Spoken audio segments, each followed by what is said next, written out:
साथियों नमस्कार, आपका स्वागत है आपके अपने YouTube चैनल अमित कुमार तेवतिया पर। आइए शुरू करते हैं। सामान्य हिंदी का जो अध्याय संज्ञा से अव्यय तक चल रहा है, उसका अगला जो बिंदु है वो है सर्वनाम। और चैनल को सब्सक्राइब नहीं किया है तो सब्सक्राइब कर दें, अपने साथियों को शेयर करें, क्योंकि आपको हमारे चैनल के माध्यम से संपूर्ण हिंदी कराई जाएगी। और अब बिना किसी अवरोध के हम लगातार आप तक हिंदी की वीडियोज़ प्रोवाइड कराते रहेंगे, पहुंचाते रहेंगे। आप अवश्य देखें, सीखें और निश्चित रूप से सफलता हासिल करेंगे, क्योंकि इन वीडियोस में कुछ भी ऐसा एक लेश मात्र भी आप कहने के लिए नहीं छोड़ा गया है कि यह चीज़ नहीं पढ़ाई गई है। आइए शुरू करते हैं। सर्वनाम। तेवतिया कोचिंग संस्थान के माध्यम से आप तक ये वीडियो पहुंच रही हैं और सामान्य हिंदी सर्वनाम। आइए शुरू करते हैं। सर्वनाम क्या होता है? सबसे पहले यही प्रश्न मन में उठता है, तो जान लीजिए कि संज्ञा अर्थात किसी भी नाम, संज्ञा होता ही नाम है, के स्थान पर प्रयोग होने वाले शब्द सर्वनाम कहलाते हैं। किसी के नाम के स्थान पर जो शब्द प्रयोग हों या संज्ञा के स्थान पर, एक ही बात है, क्योंकि संज्ञा तो नाम ही है, वही सर्वनाम होता है। समझ के चलते हैं कैसे। जैसे आपको कहा जाए कि राम मैदान में खेल रहा है, तो यह जो राम है वो व्यक्तिवाचक संज्ञा है, अर्थात नाम है।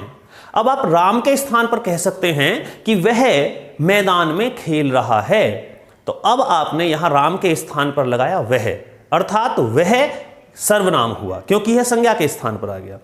आप ये भी कह सकते हैं कि मुझे दिल्ली जाना है, यानी कि मैं दिल्ली जा रहा हूं।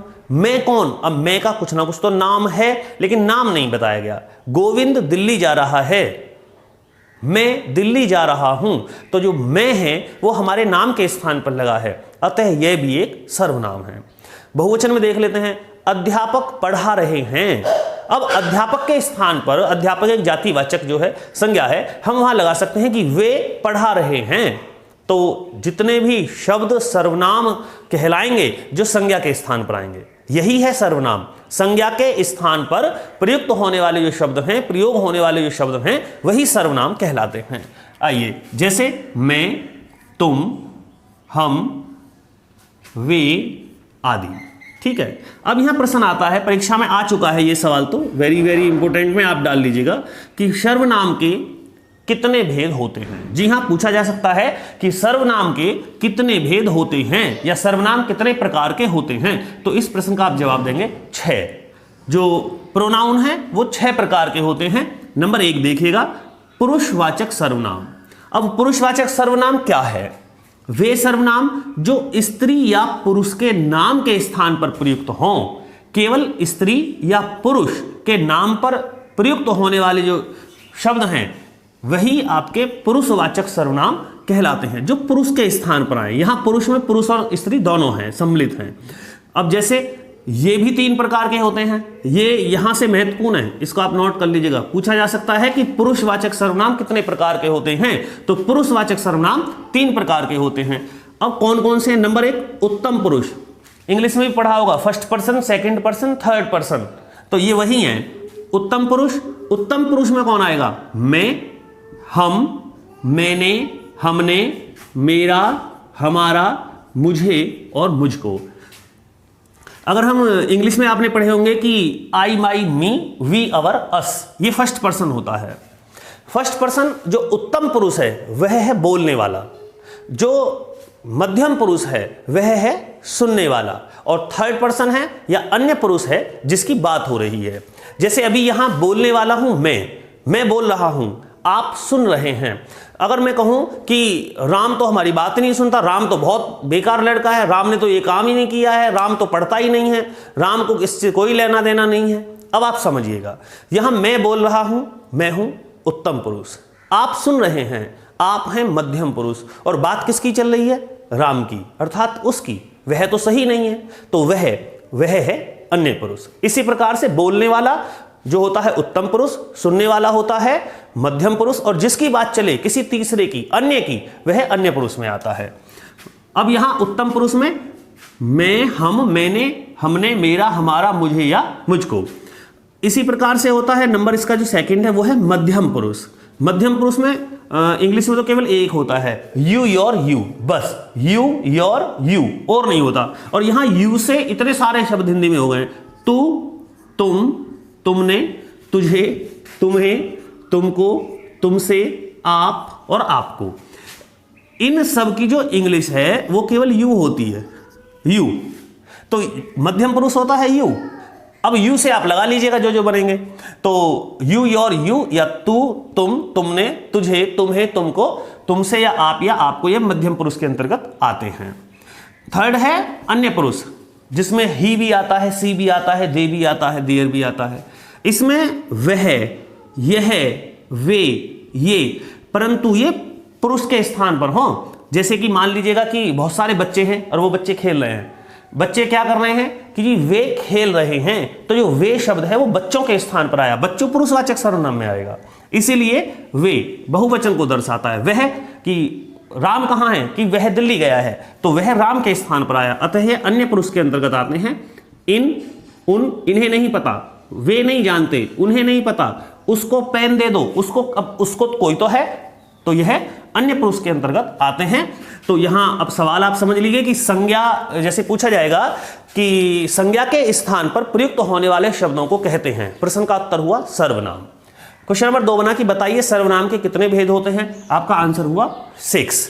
बताइए जो स्त्री या पुरुष के नाम के स्थान पर प्रयोग होता है कहलाता है पुरुषवाचक सर्वनाम। सवाल बना कि बताइए पुरुषवाचक सर्वनाम कितने प्रकार के होते हैं। हम जवाब देंगे 3 काइंड्स, 3 प्रकार के। बताइए हम क्या है, तो आप जवाब देंगे उत्तम पुरुष।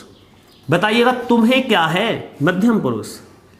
इन्हें या इन किसके अंतर्गत आते हैं, अन्य पुरुष। तो आप सभी इसको नोटिस कर लीजिएगा, क्योंकि इसमें कुछ भी नहीं छोड़ा गया है, सभी आपके बोर्ड पर लिख दिया गया है। ठीक है, तो अभी हमने पढ़ा सर्वनाम का सबसे पहला भेद पुरुषवाचक सर्वनाम। नंबर 2 देखेंगे निश्चयवाचक सर्वनाम। अब निश्चयवाचक सर्वनाम डोमिनेस्ट्रेटिव प्रोनाउन क्या होते हैं, निकट या दूर के व्यक्तियों या वस्तुओं का निश्चयात्मक संकेत व्यक्त करता है। यह निकटवर्ती और दूरवर्ती को दर्शाते हैं। निकटवर्ती कोई चीज पास पड़ी है तो हम कहेंगे यह पेन मेरा है, यह मोबाइल मेरा है, तो हम यह लगाएंगे अगर पास है। और दूर है तो दूर के लिए कहेंगे कि वह मेज पर रखी हुई किताब मेरी है, तो वह दूरवर्ती हुआ और यह निकटवर्ती हुआ। और यहां एक से अधिक चीज, कोई किसी हम चीज की बात करें, जैसे बहुत सारी पेंसिल्स हैं तो हम कहेंगे ये मेरी पेंसिल हैं, तो यह का बहुवचन हुआ ये और वह का बहुवचन हुआ वे। तो ये आप ध्यान रखेंगे, वे पुस्तकें मेरी हैं परंतु वे पुस्तकें दूर हैं, तो वे को हम कह सकते हैं कि वे दूरवर्ती है और निश्चयवाचक सर्वनाम है। ये निकटवर्ती है और निश्चयवाचक सर्वनाम है। यह निकटवर्ती है और वह दूरवर्ती है। अब 2 आप यहां से ये समझेंगे, यह आ गया जैसे, अब यह तो हमने पढ़ा है पुरुषवाचक सर्वनाम में, तो यह निश्चयवाचक में कैसे एक्सप्लेन होगा। बहुत आसान है।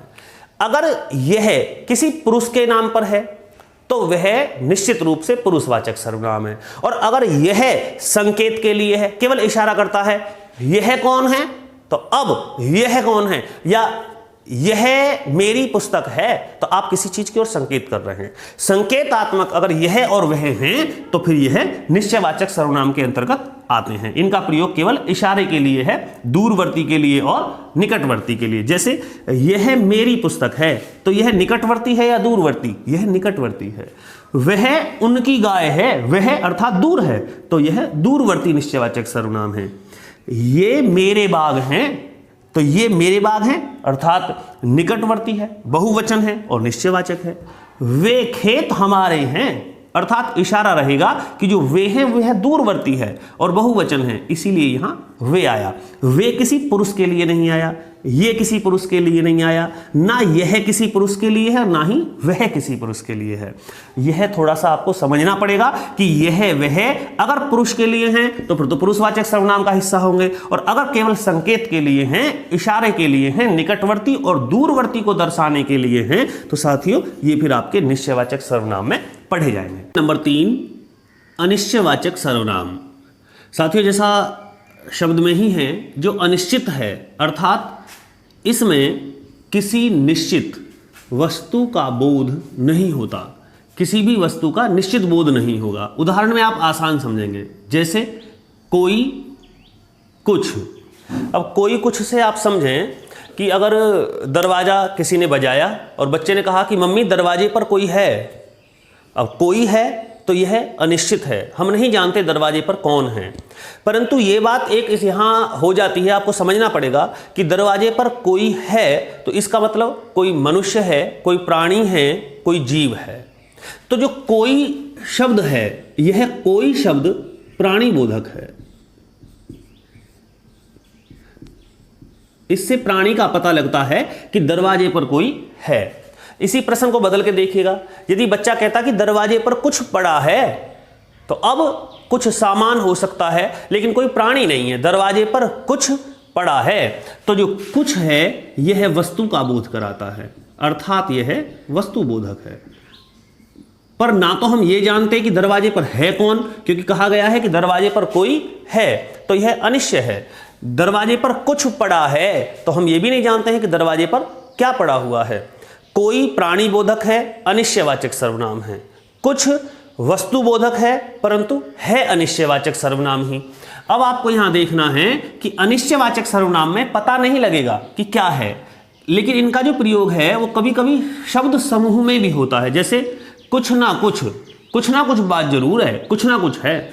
कोई ना कोई तो जरूर आया था, अब कोई ना कोई, अब पता तो है नहीं, पता नहीं है इसीलिए तो अनिश्चय है। सब कुछ दे दो, सब कुछ क्या, अब क्या है, बात सामान की हो रही है लेकिन सब कुछ में क्या है ये नहीं जानते हैं। हर कोई अपनी चलाता है, यानी कि सभी बैठे हुए हैं, प्राणी बोधक है, लेकिन हैं कौन, हर कोई में, यहां यह भी अनिश्चय है। कुछ भी कह दो या कुछ भी सामान दे दिया, तो इस प्रकार से यह शब्द समूह है कि जहां कुछ और कोई एक से अधिक शब्दों में प्रयोग हो तो यह अनिश्चयवाचक सर्वनाम होगा। अनिश्चयवाचक में यह नहीं पता लगेगा कि है क्या। दरवाजे पर कोई है, हम नहीं जानते कौन है, तो अनिश्चय है। चाय में कुछ पड़ा है, पता नहीं क्या है, तो यह भी अनिश्चय है। लेकिन यहां आप प्राणी बोधक और वस्तु बोधक का ध्यान अवश्य रखें। ठीक है, आगे देखें आप। नंबर 4, संबंधवाचक सर्वनाम। संबंधवाचक सर्वनाम अर्थात जिस सर्वनाम से किसी दूसरे सर्वनाम या संज्ञा का ही संबंध स्थापित हो। एक सर्वनाम से दूसरे सर्वनाम या संज्ञा का संबंध स्थापित हो तो इसे हम संबंधवाचक सर्वनाम कहते हैं। जैसे जो सो, अब उदाहरण देख लीजिएगा, जो करेगा सो भरेगा, तो यहां जो और सो दोनों ही संबंध स्थापित करते हैं दूसरे सर्वनाम से। इस प्रकार से आप कहेंगे जो आया है सो जाएगा, तो जो और सो ये दोनों संबंधवाचक सर्वनाम का ही भाग हैं। क्वेश्चन इसमें नंबर 5 देखिएगा आप, प्रश्नवाचक सर्वनाम। जो क्वेश्चन निकलते हैं वो देखेंगे। प्रश्नवाचक सर्वनाम नंबर 5 क्या है कि प्रश्न करने के लिए प्रयुक्त होने वाले सर्वनाम शब्द। जैसे कौन, कौन है तो इसका मतलब है कि प्राणी बोधक को दर्शाता है। क्या है अर्थात वस्तु बोधक है। क्या है आपकी जेब में तो यह वस्तु को दर्शाएगा। कौन है आपके साथ तो यह प्राणी को दर्शाएगा। यह प्राणी बोधक प्रश्नवाचक सर्वनाम है। क्या वस्तु बोधक प्रश्नवाचक सर्वनाम है। तो आपको समझना है कि ये प्रश्न पूछे जाएंगे, प्रश्न के लिए प्रयुक्त होते हैं, जवाब में सर्वनाम ही दिया जाता है, परंतु इतना जरूर याद रखेंगे कि कौन प्राणी बोधक को दर्शाता है और क्या वस्तु बोधक को दर्शाता है। एक बात आपको यहां समझनी है, जैसे हम कहें कि यह आ गया या यह पुस्तक मेरी है, आप इन दोनों में थोड़ा सा समझिएगा कि जो यह, वह, कोई, कुछ, क्या, कौन, ये अकेले प्रयोग होते हैं तो ये सर्वनाम ही हैं। परंतु हम जब विशेषण पढ़ेंगे तो विशेषण में भी आएगा यह, वह। क्या अंतर है, थोड़ा सा कोशिश करें कि अगर यह अकेले आए और इनके साथ कोई संज्ञा ना हो तो यह सर्वनाम होते हैं। परंतु यह के साथ में यदि संज्ञा आ जाए, अब पुस्तक संज्ञा है, यह द्रव्यवाचक संज्ञा आप कह सकते हैं, तो संज्ञा है पुस्तक। अब यहां यह विशेषण के रूप में कार्य करेगा। समझ में आया? यह, वह, कौन, क्या, ऐसा, वैसा, जैसा, अगर यह अकेले हैं तो सर्वनाम की तरह हैं, परंतु अगर किसी संज्ञा के साथ इनका प्रयोग हो तो यह विशेषण के रूप में कार्य करते हैं। कौन प्राणी बोधक हो गया, क्या वस्तु बोधक हो गया, जो और सो संबंधवाचक सर्वनाम हो गए, कोई और कुछ अनिश्चयवाचक सर्वनाम हो गया। आइए अब पढ़ते हैं सर्वनाम का महत्वपूर्ण भाग जो वेरी वेरी इंपॉर्टेंट है, वो है निजवाचक सर्वनाम। निज, निजता अर्थात स्वयं। जो सर्वनाम निजत्व का बोध कराए, निजत्व माने खुद का, अपने का, स्वयं का बोध कराए, वह निजवाचक सर्वनाम होता है। जैसे आप, अपने, स्वतः, स्वयं, खुद आदि। मैं अपना काम स्वयं कर लूंगा अर्थात निजी, जो निज का काम कराए, यहां निजी से मतलब है, निज माने स्वयं करना।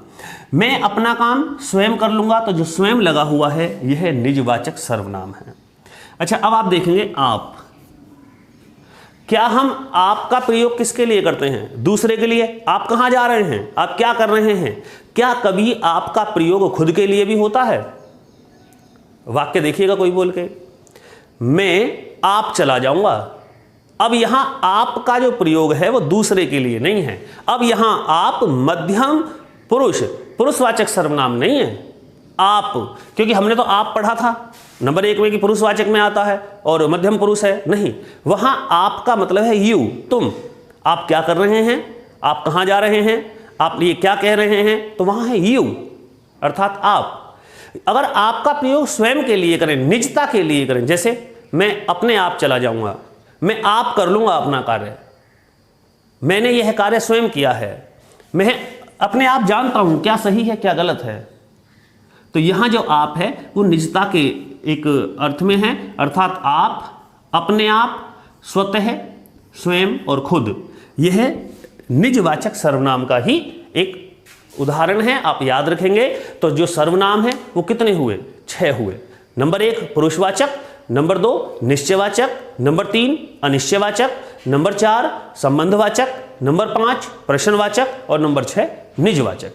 ऐसा क्यों, किस लिए आपको एक साथ बताया गया? क्योंकि उत्तर प्रदेश आरक्षी की जो भर्ती हुई थी उसमें एक प्रश्न पत्र में सवाल आया कि निम्नलिखित में से कौन सा एक संज्ञा नहीं है, संज्ञा नहीं है। अब आपने संज्ञा के 5 भाग पढ़े, उसमें विकल्प दिए व्यक्तिवाचक, जातिवाचक, द्रव्यवाचक या निजवाचक। तो अब हमें यहां ज्ञान होना चाहिए कि जो निजवाचक है वो तो संज्ञा में होता ही नहीं है, वो तो सर्वनाम में होता है। तो अतः आपको बहुत अच्छे से तैयारी करनी है, अपनी कॉपी पे इन्हें लिख लेना है ताकि आप इन्हें दोहराएं तो बार बार आपको जो है मोबाइल का प्रयोग ना करना पड़े। आप आराम से अपनी कॉपी में देखें और इन्हें लिख लीजिएगा, ठीक है? दीजिएगा अनुमति, आपसे फिर मुलाकात होगी हमारी अगली वीडियो के साथ में विशेषण। मैं अमित तेवतिया आपसे विदा लेता हूं, मिलते रहेंगे। साथियों, आप संपूर्ण हिंदी के लिए हमारी प्लेलिस्ट जरूर देखें, वीडियो लाइक करें, शेयर करें अपने दोस्तों को जो हिंदी की तैयारी कर रहे हैं, खासतौर से जो यूपीएसआई की तैयारी कर रहे हैं। जय हिंद, जय भारत।